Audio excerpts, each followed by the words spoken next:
2023. Ito ang taong punong-puno ako ng mga bagong karanasan. Biyayang natamo ko na nagtuturo kung gaano kaganda ang mundong likha ng Diyos. Even all the darkest nights I know the sun still shines. But when will it break through? Jesus, I need you.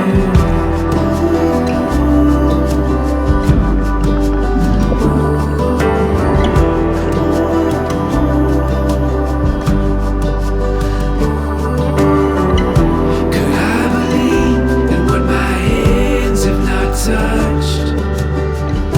Or could the number of the stars contain my fragile In 300 meters, turn right onto Baguio, La Trinidad, Bontoc Road, Halcyon Highway. Will it break through? Jesus, I need you.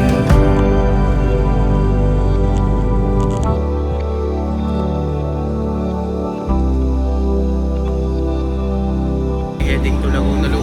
Yeah, you Kasama yung mga malalabas natin tropa. I'll believe in what my eyes praise and say that you are good. Yeah, you are good.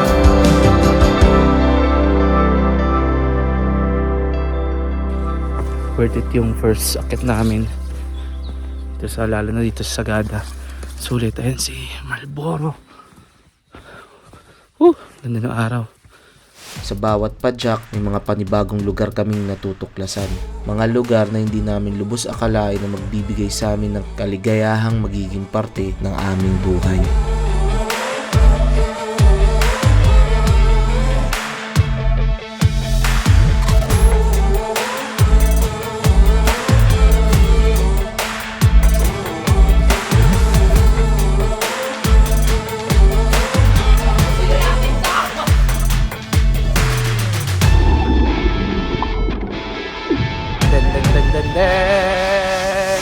Cebu!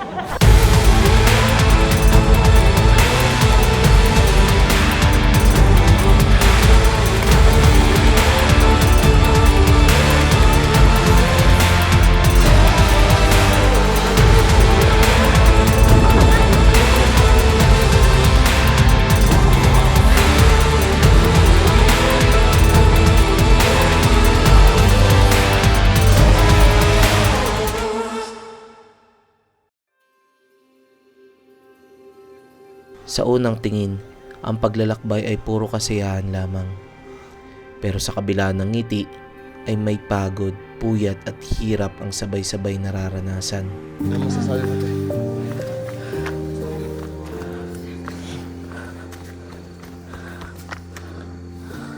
Ayan, so maraming langgam.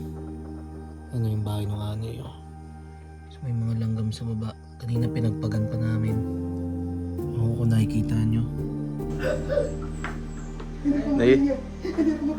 Nahihirapan na naman si Apri. Tawa lang namin to, pero mas masasaktan na talaga. Ang hirap ng iyak. Tama? Nakapos ang pera. Going to Station 3. Medyo nakapagod na.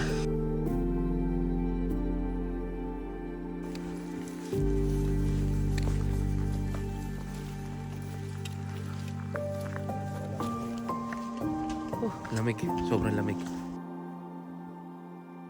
Bro, naiwan na ang ating kumpadre at talagang may sira yung motor niya.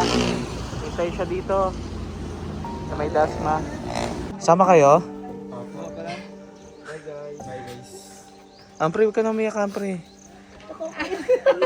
Iiwan na kayo. Mamaya magtataklog po yung kumutyan kuya, iiyak.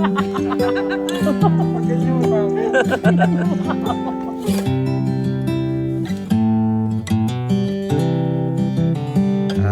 Happy wife, sad husband. Always found joy in the smallest of things. Ito nga marahil ang simbolo ng bagong taon. Maliban sa pagbibigay ng indikasyon sa panahon ng oras, ito ay pagsibol ng panibagong pag-asa para sa lahat. Sa pagpapalit ng taon ay panibagong kabanatang bubuksan na meron naghihintay na biyaya, pagsubok at aral na kinakailangan pagdaanan ng bawat isa upang maging pinakamagandang bersyon ng ating sarili. Higit sa lahat, pasalamatan natin ng Panginoong Hesus. Maging ito man ay pagpapala o pagsubok, lahat ng ito ay pinahintulutan ng Diyos. Kaya sa pagtatapos ng taon, salamat aming Diyos. Aming inaalay lahat ng karangalan at pagkilala sa iyong natatanging pangalan, Kristo Jesus. Nakakapagod pero worth it. Sobrang ganda ng mga ginawa namin. Yung drone, yung cellphone, yung X3, wala lahat. Bumigay na yung battery. So, huli na to. Kids, kita-kits sa next video. Bye. Peace.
Tatlong budolero nandito.